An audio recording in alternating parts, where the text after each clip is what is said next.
nagkaulog, no? Nagtrabaho ta, nagpahulay, gisusi ta sa Ginoo, o giatiman ta sa Ginoo. Muna nga importante nga igsoon nga saligan lang nato. Kaangay natong kadlokan ang Dios sa atong kinabit nga naman. Ini nga panahon na matod pa sa Ginoo, hadloken niyo ang Dios ug mutaas ang inyong kinabuhi. No, number 1 na nga hatag kag pagtahod pag respeto sa Ginoo. Nga naman ining panahon na karon. No, kita ninyo? Grabe na mga panghitabo tungod nga naman. Ipakita sa Dios kung sa gid sa kagamahanan. Ipakita sa Dios kung siya ka gamhanan kung may maglagab na. Wala nga sa pang kinabit, manikamot lang, no? Wala pa man din mabot sa panahon.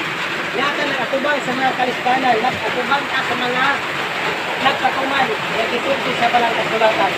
Karon, alas 8 sa gabi ang ingon na maabot ang bagyo.